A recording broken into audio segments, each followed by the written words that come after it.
In our quest to understand human societies and the existential core of our own lives, myths emerge as a fascinating and multidimensional key. For centuries, theories have tried to unravel the what and the why of myths, exploring everything from their practical functions to their symbolic depths. Early theories like Frazer's ritual theory or euhemerism sought to reduce myths to primitive explanations of the natural world, considering myths as reflections of historical events or early science. But it's the why theories, such as Durkheim's sociological approach and Jung's concept of archetypes, that reveal the profound influence of myth on our cultural identities and shared human psyche. To uncover the deeper essence of myths, researchers have probed into their origins and universal themes. Take the story of Persephone and Hades, for instance. Here, myth connects humanity not only to social order but to the divine. Myths serve as mirrors of human challenges, social structures, and moral values, a role that scholars like Malinowski, Durkheim, and Levi Strauss have explored through figures such as the king and the scapegoat. This network of symbolic and ritual functions reflects humanity's attempt to understand an unpredictable world. Myths, with their flexible and multi-layered nature, provide a lens through which we can examine our collective existence and heritage. Myths are not static stories. They are adaptive frameworks that continue to inform our perceptions of life, the universe, and our place within it. Through myth, we glimpse the continuity between ancient beliefs and modern identities, realizing that myths remain an essential part of how we make sense of our world and ourselves. When we examine theories about the origins and functions of myths, we see two primary categories emerge: the what theories and the why theories. What theories focus on defining myths as subcategories or precursors to other cultural phenomena, like history, ritual, or philosophy. On the other hand, why theories aim to explain the function and purpose of myth within a cultural context. While both approaches have greatly influenced research, they also present challenges and limitations in capturing the complexity and layered nature of myth. What theories, which seek to classify myths as derivatives of other cultural categories, have roots stretching back to antiquity. An early example is the Greek philosopher Euhemerus, who proposed that myths are distorted or exaggerated versions of historical events. According to this view, the Greek gods were originally great kings and heroes, whose deeds were gradually elevated to the realm of the divine. This approach attempts to explain myths as embellished cultural memories, seeking to reduce myth to simple historical or societal recollection. Similar to euhemerism, modern anthropologists like James Frazer have viewed myths as primitive science or a way of understanding rituals. Frazer suggested that myths stem from early humans' attempts to explain natural phenomena through symbolism and ritual. Later, Bronislaw Malinowski expanded on this idea, suggesting that myths served as a form of proto-science in early societies, explaining fundamental aspects of the world. However, while what theories provide useful insights, they are often criticized for being reductive. They miss the unique, symbolic, and transformative aspects of myth. Myths, some argue, are transcendent, offering what can be called sacred time that exists beyond historical or empirical understanding.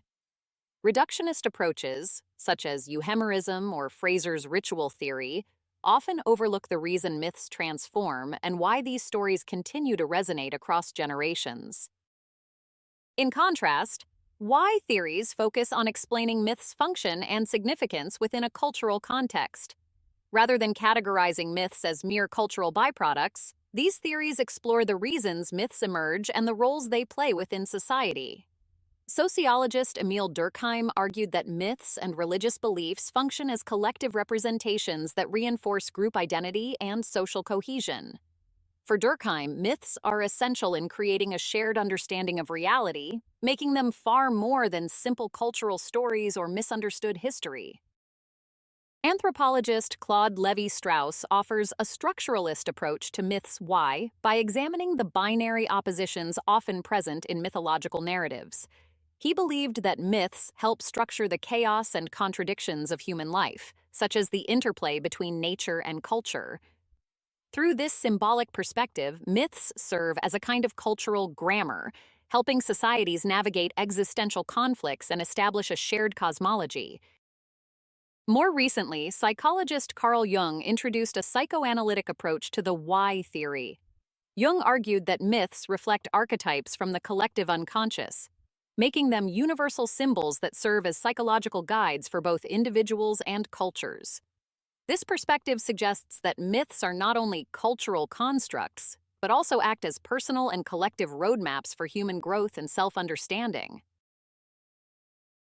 Myths are deeply rooted narratives that convey not only cultural and religious values, but also express fundamental human ideas about the world and existence itself.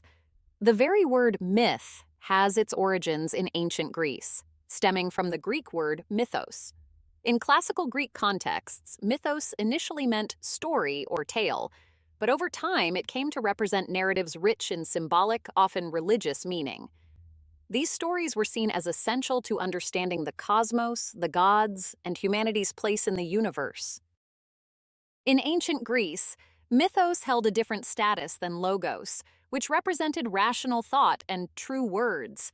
Yet in Greek society, mythos and logos weren't necessarily in opposition. Rather, they were two complementary ways of understanding the world. Mythos encompassed the traditional mythological narratives explaining the origins of the world and the gods' influence on human lives, while logos represented a more rational approach. Myths were not merely tales, but were considered vital narratives that held truths beyond logic alone. This elevated myths to a special status in Greek culture, where they were used to explain everything from natural phenomena to moral ideals. The Greek conception of mythos laid the foundation for many of the mythological traditions we know today, profoundly influencing both Greek and Roman mythology. These narratives explained the creation of the world, the lineage of the gods, and humanity's origins and fate. Greek myths perform structural and symbolic functions that resonate across many cultures and religions, addressing universal themes such as good and evil, life and death, and the relationship between the earthly and the divine. The Greek historian Herodotus, who lived from 484 to 425 BCE, often called the father of history, was one of the first to draw a distinction between mythos and logos. In his historical writings, Herodotus took a critical approach to traditional stories, differentiating between logos, the factual accounts, and mythos, the mythological tales. Herodotus emphasized that not all stories could be verified and therefore should be treated as myth, while logos, or true accounts, required evidence and critical scrutiny. Later, the Italian philosopher Giambattista Vico, who lived from 1668 to 1744, argued in Scienza Nuova, the New Science, that myths played a crucial role in the development of civilization. According to Vico, myths were early societies' attempts to make sense of and bring order to a world that often felt unpredictable and beyond control. He saw myths as collective cultural expressions, reflecting humanity's innate need to understand and organize reality. Vico's perspective was revolutionary for its time, as he viewed myths symbolically rather than literally and considered them cultural artifacts that revealed deep psychological and social needs. Through mythos and logos, ancient thinkers began a dialogue on the nature of truth, blending narrative and logic in a way that still influences how we perceive mythology. Myths have remained essential. More than mere stories, they continue to shape our understanding of existence, bridging ancient and modern interpretations of human experience and connecting us to the timeless quest for meaning. In the early 19th century, the Romantic movement brought new life to the study of mythology, seeing myths not merely as primitive tales but as rich cultural expressions of collective identity and spirit. Romantic thinkers like Johann Gottfried Herder and Friedrich Schelling viewed myths as more than stories. They saw them as powerful reflections of a people's soul, a window into their deepest identity. Herder's idea of Volksgeist, or spirit of the people, suggested that myths are authentic expressions of cultural essence, conveying a community's values, beliefs, and even its shared emotional experiences. For Herder, mythology was more than a primitive attempt to explain the world. It was an art form, a symbolic narrative that communicated a collective culture's religious and spiritual life. In contrast, rationalist thinkers like David Hume and Edward Tyler had a different take. To them, myths were failed attempts at scientific explanation. Rationalists saw myths as early and incorrect theories about the natural world, representing what they called primitive thought, a way of thinking that only persisted in the absence of scientific knowledge. Myths, from this perspective, were fascinating but essentially flawed, representing humanity's early and erroneous steps towards understanding nature. Among the most prominent 19th century scholars of mythology was Friedrich Max Müller, a pioneer in the field of comparative mythology. Müller examined the similarities and differences between myths across cultures, particularly among Indo-European societies. His core argument was that many myths shared a linguistic and cultural origin, resulting in structural and thematic parallels. Through his work on Vedic and Greek myths, especially those concerning solar deities and sky gods, Müller argued that many myths were rooted in nature, reflecting early attempts to make sense of natural phenomena. One of Müller's major contributions was his theory of allegorical interpretation, suggesting that myths are symbolic expressions of natural phenomena, particularly the interaction between light and darkness. He famously referred to mythology as a disease of language, proposing that myths originated from misunderstandings or misinterpretations of language as it evolved. For Müller, the recurring theme of battles between light and darkness in mythology symbolized the eternal cycle of the sun's presence and absence.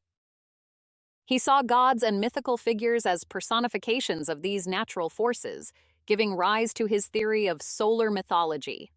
According to Müller, many mythological figures across cultures, especially those in Indo-European societies, were representations of sun gods or solar symbols created as a result of the transition from literal to symbolic language. The Greek myth of Persephone, for example, served as a cornerstone of Müller's theory. In this well-known myth, Persephone, daughter of Demeter, is abducted by Hades, the god of the underworld, and allowed to return to the surface world for part of each year. For Müller, this narrative symbolized the seasonal cycle. Spring and summer, when Persephone is with her mother, represent growth and fertility, while fall and winter, when she returns to the underworld, represent death and dormancy. Müller interpreted such myths as allegories of nature's cycles, where human-like figures symbolized natural forces and cosmic rhythms. Müller's theories were heavily influenced by the Romantic movement, which placed emphasis on human emotion, symbolism, and the imagination.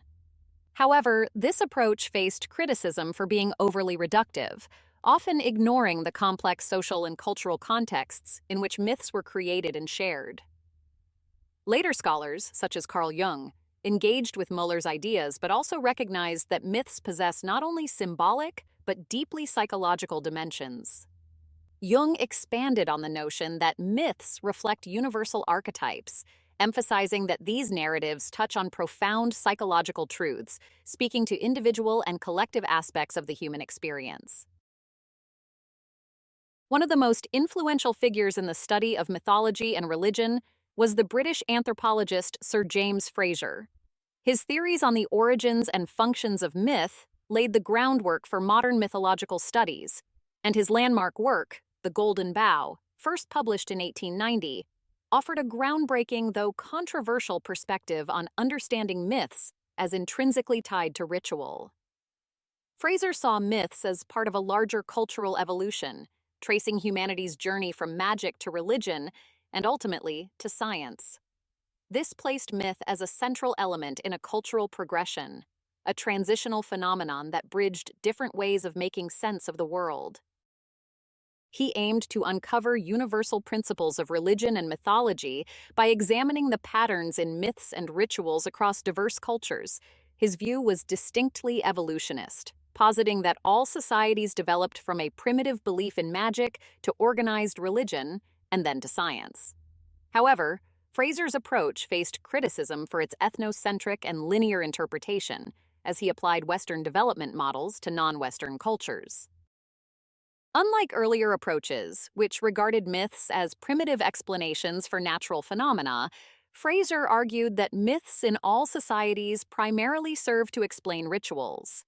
This perspective, presented in the Golden Bough, drew from an impressive collection of ethnographic data from cultures around the world.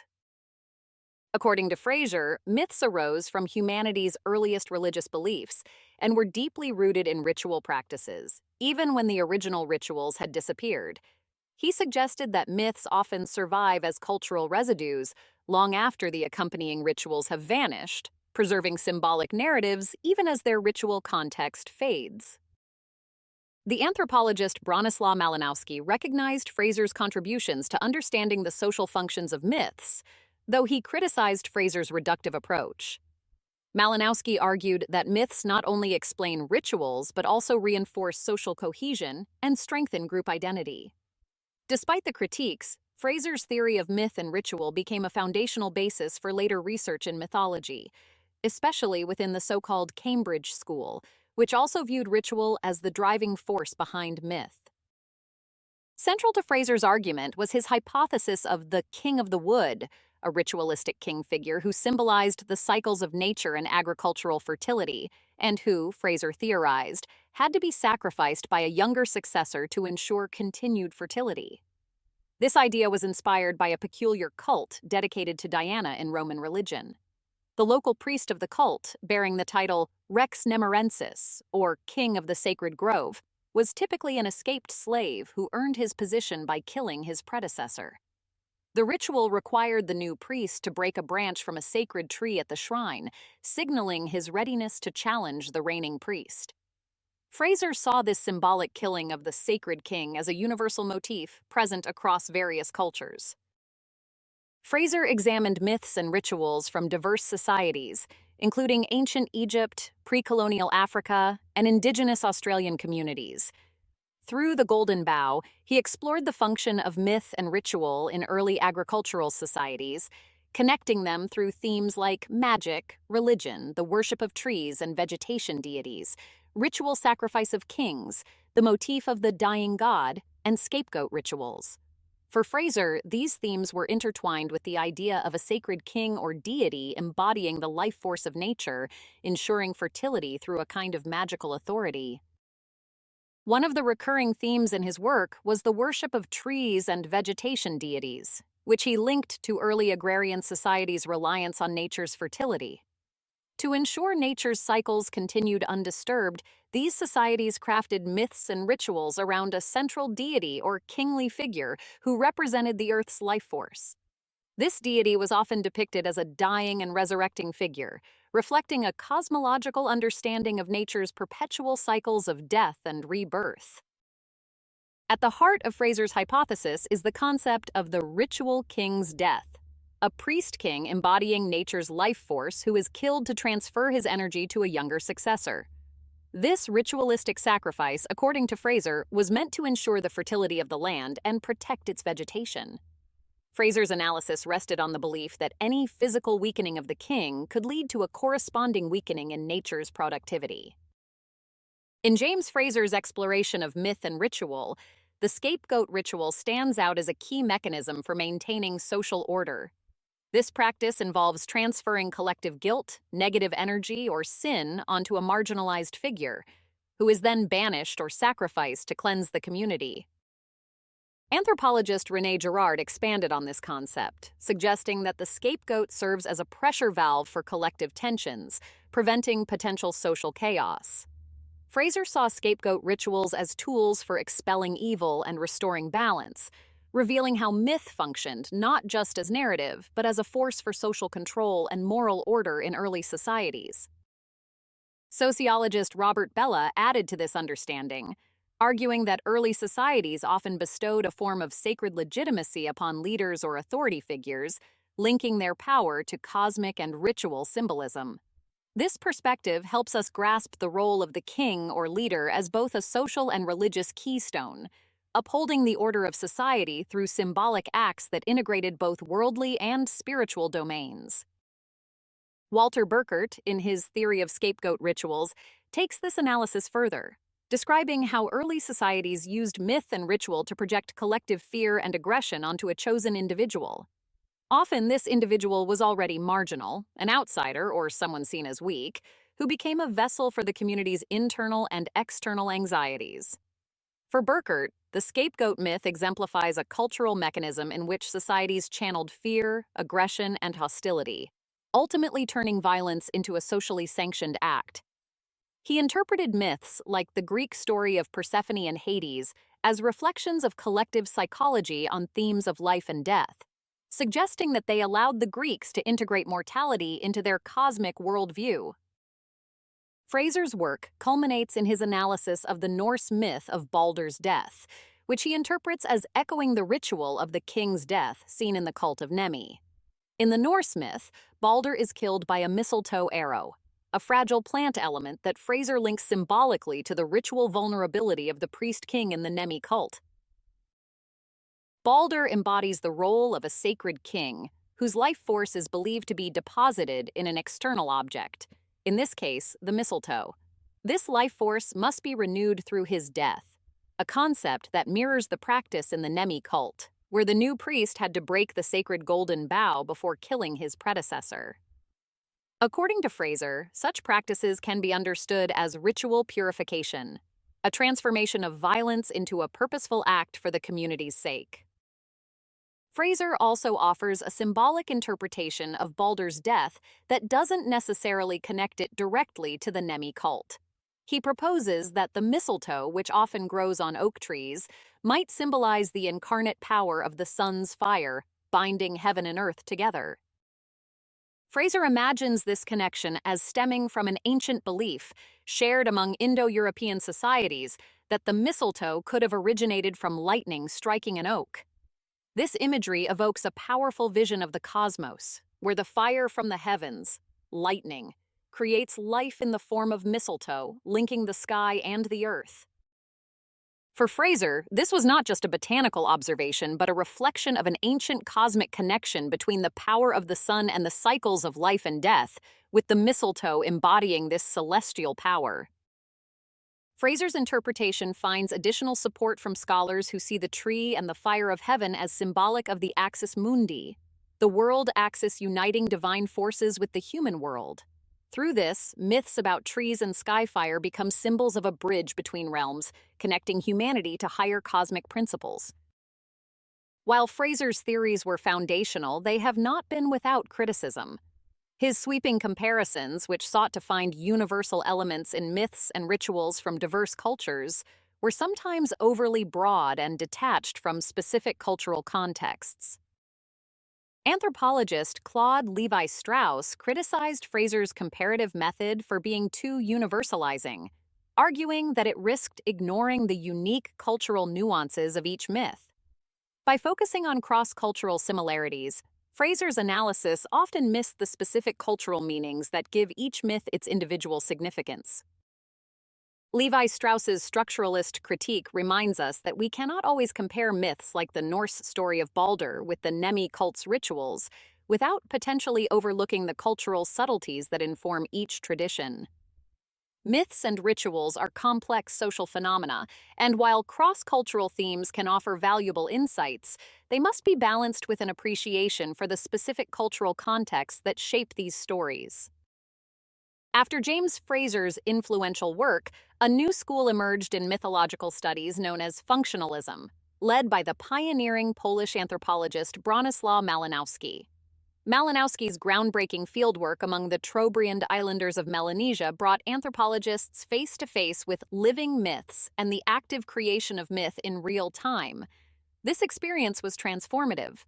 For the first time, myths were understood not as relics of an ancient past, but as dynamic and active elements deeply embedded in the social fabric, shaping lives and guiding societal structures.